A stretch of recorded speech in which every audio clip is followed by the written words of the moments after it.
नमस्कार एंड जय हिंद दोस्तों, मैं Kaushalan Singh, primary study for GS में आप सभी का स्वागत और सभी का विशेष अभिनंदन है। आपके लिए 15 क्वेश्चन की एक श्रृंखला डे बाय डे लेकर आई जा रही है। यहाँ पे आप देख पा रहे हैं कि रेलवे ग्रुप डी में पूछे गए प्रश्नों को यहाँ पे रखा गया है और वो भी कौन से प्रश्न हैं। तो ये साइंस के बेहतरीन प्रश्न है, जो फिजिक्स, केमिस्ट्री और बायोलॉजी के अच्छे प्रश्नों को यहाँ रखा गया है, जहाँ से आप एक सवाल से 2-4 सवाल और सीख के जाएंगे। तो इसी क्रम में ये सीरीज चलाई जा रही है। तो आज का पहला सवाल आपके सामने है, लिखा हुआ है कि प्रकाश संश्लेषण के लिए उत्तरदायी वर्णक कौन सा है। प्रकाश संश्लेषण, which pigment is responsible for photosynthesis. तो यहाँ पे ऑप्शंस हैं कैरोटीन, ज़ैंथोफिल, क्लोरोफिल और एंथोसाइनिन। 4 ऑप्शंस आपके सामने हैं। आपको बताना है कि फोटोसिंथेसिस के लिए कौन जिम्मेदार है। तो देखिए, फोटोसिंथेसिस के लिए जिम्मेदार अगर पूछा जाए तो यहाँ सीधा सीधा आप आंसर लगाएंगे chlorophyll. Chlorophyll is the right answer. अब मेरी बात को ध्यान से समझिए। देखिए अगर हम लोग फोटोसिंथेसिस की बात करें तो इसमें carbon dioxide 6CO2 plus 12H2O, it will be converted into C6H12O6 plus 6O2 plus 6H2O। ठीक है, और ये कन्वर्ट होता है किसके प्रेजेंस में? आप कहेंगे ये सनलाइट के प्रेजेंस में कन्वर्ट होता है, सन लाइट के प्रेजेंस में कन्वर्ट होता है और क्लोरोफिल के प्रेजेंस में, क्लोरोफिल के प्रेजेंस में। ठीक है, तो आप फोटोसिंथेसिस का ये पूरा रिएक्शन याद कर सकते हैं। यहाँ पे लिखा हुआ कि कार्बन डाइऑक्साइड के 6 मॉलिक्यूल और H2O के 12 मॉलिक्यूल जब सनलाइट और क्लोरोफिल के प्रेजेंस में रिएक्ट करते हैं तो ग्लूकोज बनाते हैं, साथ ही कार्बन ऑक्सीजन का निर्माण करते हैं और थोड़ा बहुत जल भी उत्सर्जित करते हैं। तो आप यहाँ बता सकते हैं कि कार्बन डाइऑक्साइड ये कहाँ से? तो ये सॉइल, ये एटमॉस्फेयर से प्राप्त करते हैं। H2O कहाँ से? तो ये सॉइल से, मिट्टी से प्राप्त करते हैं। और मेन प्रोडक्ट के रूप में क्या बनता है? तो मेन प्रोडक्ट बनता है, मेन प्रोडक्ट बनता है ग्लूकोज। इसे हम लोग ग्लूकोज बोलते हैं, जो कुछ ही समय बाद ये स्टार्च के रूप में स्टोर हो जाता है, स्टार्च के रूप में स्टोर हो जाता है। याद रखिएगा, एग्जाम में पूछा गया सवाल है कि किस रूप में स्टोर होता है, बताएंगे स्टार्च के रूप में। और एग्जाम में पूछा जाए कि ऑक्सीजन जो बनता है वो कौन सा प्रोडक्ट है, तो आप बताएंगे सेकेंडरी प्रोडक्ट है। मेन प्रोडक्ट तो ग्लूकोज है, सेकेंडरी प्रोडक्ट है भाई, सेकेंडरी प्रोडक्ट। तो याद रखिए सेकेंडरी प्रोडक्ट। तो आंसर क्या लगाएंगे? क्लोरोफिल। अगर कैरोटीन की बात की जाए तो ये कैरोटीन कहाँ मिलता है? तो आप जानते हैं नारंगी गाजर में, नारंगी गाजर में, गाजर नारंगी वाले, पीले वाले, ठीक है, कैरोटीन। ज़ैंथोफिल की बात करें तो ज़ैंथोफिल पपाया में मिलता है, यानी पपीते में, पपीता में ज़ैंथोफिल मिलता है, इसीलिए इसका नाम कैरिकाजेंथिन भी रखा गया है। एंथोसाइनिन की बात करें तो ये सेब में मिलता है, साथ ही लाल गाजर में मिलता है, जो लाल वाले गाजर आते हैं उसमें ये एंथोसाइनिन होता है। या फिर आप बता सकते हैं प्याज में भी लाल रंग के लिए कौन जिम्मेदार है? एंथोसाइनिन। नेक्स्ट, अगला, पौधों में संग्रहित कार्बोहाइड्रेट कौन सा है? तो which carbohydrate is stored in plant body? तो options are glycogen, starch, cellulose और लैक्टोज। पूछ रहा है कि पौधों में कौन सी ऊर्जा, मतलब कौन सा कार्बोहाइड्रेट है जो संचित रहता है। तो आप नाम जानते ही हैं, स्टार्च। ठीक है, स्टार्च का नाम आपने सुना होगा। स्टार्च पौधों में संचित भोजन कहा जाता है। इसको कहा जाता है कि पौधों में संचित भोजन, पौधों में संचित भोजन। तो आप आंसर लगाएंगे स्टार्च। ठीक, अगर एग्जाम में पूछे कि जंतुओं में संचित भोजन बताइए, तो ये जंतुओं में संचित भोजन है, जंतुओं में संचित भोजन, संचित भोजन। ठीक है, जंतुओं में संचित भोजन ग्लाइकोजन, क्योंकि ग्लाइकोजन बनता है किससे? लीवर से। और लीवर कहाँ मिलेगा? एनिमल में। ठीक है, और हमारे जितने भी प्लांट हैं, प्लांट में भोजन संचित रहता है किस रूप में? तो स्टार्च के रूप में। जैसे आलू हो गया, आलू में स्टार्च होता है, शकरकंद में स्टार्च होता है, शकरकंद जिसको स्वीट पोटैटो बोलते हैं। या फिर जितने अनाज हैं, सारे अनाज में, और अनाजों में सबसे ज़्यादा आप बता सकते हैं मक्का, मक्का में सबसे ज़्यादा स्टार्च होता है। सेलुलोज, आप जानते हैं किसी भी सेल वॉल का निर्माण, कोशिका भित्ति का निर्माण किससे होता है? सेलुलोज से। लैक्टोज, ये दुग्ध शर्करा के नाम से जानी जाती है, दुग्ध शर्करा। दुग्ध शर्करा का मतलब है दूध हल्का मीठा लगता है बिना शुगर के, और वो मिठास किससे आता है? लैक्टोज से। चलिए नेक्स्ट, अगले सवाल पे चलते हैं। वॉशिंग सोडा का रासायनिक सूत्र क्या है? वॉशिंग सोडा, तो वॉशिंग सोडा में आप बता सकते हैं the chemical formula of washing soda is, तो NaCl, NaHCO3, Na2CO3 और .10H2O और NaOH। 4 ऑप्शन आपके सामने हैं। देखिए, वॉशिंग सोडा का रासायनिक फॉर्मूला ये बहुत बार पूछा गया है और ये रेलवे का तो ये फेवरेट सवाल है, आए दिन ये पूछता है। तो याद रखिए, राइट आंसर आप लगाएंगे Na2CO3 .10H2O। यहाँ तक ये पूछा गया कि ये जो 10H2O है, ये भी पूछा गया कि वाटर के कितने मॉलिक्यूल होते हैं। वाटर के मॉलिक्यूल वॉशिंग सोडा में भी पूछा है, बेकिंग पाउडर में भी पूछा है। तो बेकिंग पाउडर में 5, वॉशिंग सोडा में 10, ये भी सवाल एग्जाम में आया है। तो अगर वॉशिंग सोडा का यूज जानते हैं तो आप बता सकते हैं softening hard water, softening hard water, hard water को सॉफ्ट बनाने में के लिए किया जाता है, हार्ड वाटर को सॉफ्ट बनाने के लिए किया जाता है। या फिर इसी से बनाते हैं बोरेक्स, इसी से बनाते हैं बोरेक्स। इसका यूज़ किया जाता है पेपर इंडस्ट्री में, पेपर इंडस्ट्री में इसका यूज़ करते हैं, पेपर इंडस्ट्री में इसका यूज़ करते हैं। ग्लास इंडस्ट्री, ग्लास इंडस्ट्री में इसका इस्तेमाल करते हैं। इसका यूज़ किया जाता है एक और जगह जिसका नाम है सोप इंडस्ट्री, साबुन उद्योग, साबुन बनाया जाता है किससे, तो वॉशिंग सोडा से।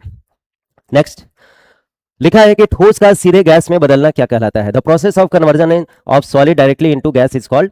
जब ठोस सॉलिड से सीधे बन जाए क्या, गैस, इस प्रोसेस को हम लोग बोलते हैं सब्लिमेशन। क्या बोलेंगे? सब्लिमेशन। अच्छा, ये सब्लिमेशन है। सब्लिमेशन में कौन कौन से ऐसे पदार्थ होंगे जो सॉलिड से गैस बन जाए? तो आप बताएंगे कपूर, यानी कि कैम्फोर।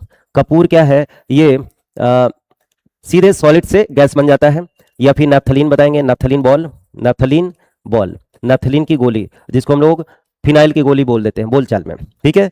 आयोडीन बता सकते हैं, आयोडीन बता सकते हैं, अमोनियम क्लोराइड बता सकते हैं। ये सारे के सारे क्या है? ऊर्ध्वपातित पदार्थ हैं। वाष्पीकरण में क्या होता है? वाष्पीकरण में आप बता सकते हैं कि लिक्विड से, लिक्विड से गैस बनता है। क्या बनता है? लिक्विड से गैस। संघनन में क्या होता है? गैस से बनेगा लिक्विड, गैस से लिक्विड। और गलन में क्या होगा? गलन का मतलब होता है कि सॉलिड से मेल्ट होकर बन जाएगा क्या? लिक्विड। ये स्टेट ऑफ मैटर है, अलग अलग मैटर की जो अवस्थाएं हैं, changing of state of matter. Next, रेडियोधर्मिता की खोज किसने की थी? Radioactivity was discovered by Rutherford, Curie, Becquerel और बोर। चार ऑप्शन आपके सामने हैं। देखिए, रेडियो एक्टिविटी की खोज करने वाले वैज्ञानिक थे, नाम है इनका बैकुरेल। नाम क्या है? बैकुरेल। बैकुरेल ने इसकी खोज की थी। और याद रखिए, हेनरी बैकुरेल ने इसकी खोज की और बताया कि alpha beta gamma, alpha beta gamma ये तीन रेडियो एक्टिव रेज हैं। ये रेडियो एक्टिव रेज हैं जो एक अदृश्य किरणों की तरह ये रेडियो एक्टिव सब्सटेंस से खुद ही निकलते रहते हैं। इसी फिनोमेना को बोलते हैं क्या? Radio activity. हालांकि मैडम क्यूरी भी इसमें शामिल है और मैडम क्यूरी ने रेडियम की खोज की थी। तो रेडियम की खोज के लिए क्यूरी कपल को, यानी मैडम क्यूरी और प्यूरी क्यूरी, और साथ ही बैकुरेल को रेडियो एक्टिविटी की खोज के लिए, दोनों को साथ में 1905 में नोबेल प्राइज से सम्मानित भी किया जा चुका है। ठीक है, चलिए नेक्स्ट। मूत्र को कौन सा अंग संग्रहित करता है? Which organ stores urine? Urine कौन सा अंग स्टोर करेगा? Option sir kidney, ureter, urinary bladder और यूरेथ्रा। चार ऑप्शन आपके सामने हैं। किडनी स्टोर करता है? नहीं भाई, किडनी तो फिल्टर करता है, ब्लड को फिल्टर करने का काम किडनी करता है। यूरेटर, यूरेटर से ब्लड जाता है, सॉरी यूरेटर से यूरिन जो है आगे बढ़ता है। और यूरिनरी ब्लैडर, यूरिनरी ब्लैडर में ही यूरिन जाके स्टोर होता है। तो यूरिन का स्टोरेज कहाँ होता है? यूरिन का स्टोरेज कहाँ होता है? तो आप राइट आंसर लगाएंगे यूरिनरी ब्लैडर। और अगर आपसे पूछा जाए यूरेथ्रा क्या करता है? यूरेथ्रा के द्वारा ही यूरिन को बॉडी से एक्सक्रीट आउट करते हैं, एक्सक्रीट आउट, ठीक है। तो शरीर से बाहर निकालने का काम यूरेथ्रा से किया जाता है। तो मूत्र मार्ग से यूरिन बाहर निकलता है, यूरिनरी ब्लैडर में यूरिन जमा रहता है, मूत्रवाहिनी से किडनी से यूरिनरी ब्लैडर में आता है, और किडनी क्या करता है? यूरिन को, सॉरी ब्लड को फिल्टर करके यूरिन बनाता है। ठीक है, नेक्स्ट। इंसुलिन की कमी से कौन सा रोग होता है? Which disease is caused by deficiency of insulin? भाई बहुत बार एग्जाम में पूछा गया है। ऑप्शन है कैंसर, डायबिटीज, टीबी और ग्वाइटर। तो देखिए, डायबिटीज बीमारी होती है, और हमारा जो इंडिया है, इंडिया एक डायबिटिक कैपिटल है। सुन के हैरानी होगी, लेकिन यही कड़वा सत्य है। डायबिटिक कैपिटल, डायबिटिक कैपिटल क्यों बोला गया? भाई बहुत सारे लोग, इतने ज्यादा पीपल डायबिटीज से बीमार हैं, इतने बहुत है, मधुमेह से पीड़ित व्यक्तियों की संख्या बहुत है, इतने ज्यादा है कि उनसे ज्यादा लोग अभी ऐसे हैं जो जानते ही नहीं कि उनको मधुमेह है। क्योंकि इसमें फीवर तो आएगा नहीं, बुखार आता नहीं कि नहीं चलो बुखार आ गया, चले चेक करा ले, तो निकला उसमें डायबिटीज। नहीं, ये चुपके से आपके बॉडी में हुआ रहेगा और आपको पता भी नहीं चलेगा। ये बहुत ही मतलब कि आप कह सकते हैं इसके सिम्टम्स ऐसे हैं जो रोजमर्रा की जिंदगी से मिलते जुलते हैं, और उनको क्या है, आपको ऑब्जर्व करना पड़ेगा कि भाई लग रहा है आजकल गला ज़्यादा सूख रहा है, प्यास ज़्यादा लग रहा है, भूख ज़्यादा लग रहा है, यूरिनेशन ज़्यादा हो रहा है। ये सब सिम्टम है किसके? डायबिटीज़ के। ठीक है, तो डायबिटीज़, इंसुलिन की कमी से डायबिटीज़ होता है। और ये जो इंसुलिन है ये कहाँ से निकलता है? तो ये पैंक्रियाज में एक सेल पाई जाती है, पैंक्रियाज में एक सेल पाई जाती है, उसका नाम है बीटा सेल। तो बीटा सेल से निकलता है क्या? इंसुलिन। और पूछे इंसुलिन की खोज कौन किया था? तो बेंटिंग और बेस्ट, बेंटिंग और इनके एक साथी थे बेस्ट, इन दोनों ने मिलकर इंसुलिन की खोज की थी। ठीक है, चलिए नेक्स्ट। धातुओं में कौन सा गुण नहीं पाया जाता? मेटल में कौन सा गुण नहीं होता? डक्टिलिटी का, सोनोरिटी का, ब्रिटलनेस का और कंडक्टिविटी का। तो right answer will be brittleness, भंगुरता का नहीं पाया जाएगा। देखिए पहली चीज, भंगुरता का गुण होता है किसमें? नॉन मेटल्स में, नॉन मेटल। और आप बता सकते हैं मेटलॉइड, मेटलॉइड। ठीक है, नॉन मेटल और मेटलॉइड में ये गुण पाया जाता है। मेटलॉइड जनरली उपधातु होते हैं और नॉन मेटल को बोलते हैं अधातु। इन दोनों में भंगुरता का गुण पाया जाता है, मतलब तोड़ेंगे आसानी से टूट जाएगा। जो मेटल होते हैं वो बहुत ही हार्ड होते हैं। क्या होते हैं? हार्ड। तो मेटल बहुत ही हार्ड होते हैं और आपको पता है कि लोहा बहुत ही हार्ड है, उसको तोड़ने पर टूटेगा नहीं। बाकी डक्टिलिटी का मतलब हो कि इनको खींच कर हम लोग तार जैसा लंबा बना सकते हैं, डक्टाइल होते हैं, तार बनाया जा सकता है। सोनोरिटी का मतलब होता है इनको पीट पीट कर इनसे हम लोग आवाज निकालते हैं, इनको पीटा जाएगा तो आवाज निकलता है। कंडक्टिविटी का मतलब ये गुड कंडक्टर ऑफ हीट भी होते हैं, गुड कंडक्टर ऑफ इलेक्ट्रिसिटी भी होते हैं, इलेक्ट्रिसिटी भी होते हैं। तो ये सारे गुण हैं, लेकिन ये वाला गुण नहीं पाया जाएगा। नेक्स्ट, वाष्पीकरण की दर किससे बढ़ती है? Which factor increases rate of evaporation? वाष्पीकरण किससे बढ़ेगा? यानी कि जब आप पानी को गर्म करते हैं तो वो जो पानी भाप बनता है वही वाष्पीकरण कहलाता है। पूछ रहा है किससे बढ़ेगा, तो डिक्रीज इन टेम्परेचर। क्या टेम्परेचर कम कर देंगे तो बढ़ेगा? बिल्कुल नहीं। ठीक है, बढ़ने की बात कर रहा है, घटने की बात नहीं कर रहा है। ठीक है, इंक्रीज इन ह्यूमिडिटी, जब आर्द्रता बढ़ा दी जाए तब बढ़ेगा? नहीं भाई, आर्द्रता बढ़ जाती है तब भी वाष्पीकरण की रेट घट जाती है। Increase in surface area, 100%। जब आप सरफेस एरिया को बढ़ा देंगे तो उसका जो सरफेस एरिया ज्यादा होने की वजह से भाप तेजी से बनेगा, तो इसका मतलब ये राइट आंसर होगा। डिक्रीज इन विंड स्पीड, क्या हवा की गति कम कर देंगे? नहीं, हवा तेज चलती है तो तेज होता है, हवा की गति कम हो जाएगी तो स्पीड स्पीड कम होने से रेट घट जाएगा। तो आंसर क्या होगा? Increase in surface area. Next, दूध से मलाई अलग करने की प्रक्रिया क्या कहलाती है? दूध से मलाई अलग करना है। The process of separation of cream from milk is filtration, evaporation, centrifugation और सब्लिमेशन। भाई दो चीज होता है, एक होता है सेंट्रीफ्यूगल फोर्स और एक होता है सेंट्रीपेटल फोर्स। अभिकेंद्र बल और अपकेंद्र बल, इसको बोलते हैं अपकेंद्रण यानी सेंट्रीफ्यूगेशन। अपकेंद्रण एक सबसे बेस्ट एग्जांपल इसका यही है, दूध से क्रीम निकालना। हम ये जानते हैं कि जब कोई बल किसी सर्कुलर पथ पे कोई ऑब्जेक्ट चक्कर लगाता है तो उसके सेंटर की ओर एक बल उसको खींचता रहता है, इसे हम लोग बोलते हैं क्या? Centripetal force, centripetal force, centripetal force. और जब कोई बल इस ऑब्जेक्ट को बाहर की ओर खींचेगा तो उसे बोलेंगे सेंट्रीफ्यूगल फोर्स, सेंट्रीफ्यूगल फोर्स। और याद रखिए, सेंट्रीफ्यूगल फोर्स को ही हिंदी में बोलते हैं अपकेंद्री बल। तो दूध से जब क्रीम निकालते हैं तो दूध बाहर जमा होता है और क्रीम सेंटर में, क्योंकि क्रीम का घनत्व कम होता है दूध की अपेक्षा, दूध का घनत्व बढ़ जाता है आफ्टर क्रीम सेपरेशन। तो याद रखिए सेंट्रीफ्यूगेशन फोर्स काम करेगा, यानी सेंट्रीफ्यूगल फोर्स। नेक्स्ट, एंटासिड के रूप में किस पदार्थ का उपयोग होता है? Which substance is used as an antacid? Antacid इसको हिंदी में बोलते हैं प्रति अम्ल। क्या बोलते हैं? प्रति अम्ल। अच्छा, ये प्रति अम्ल का यूज कहाँ करेंगे? NaCl के रूप में करेंगे, सॉरी किसके रूप में करते हैं? NaCl, NaOH, MgOH का होल ट्वाइस या HCl।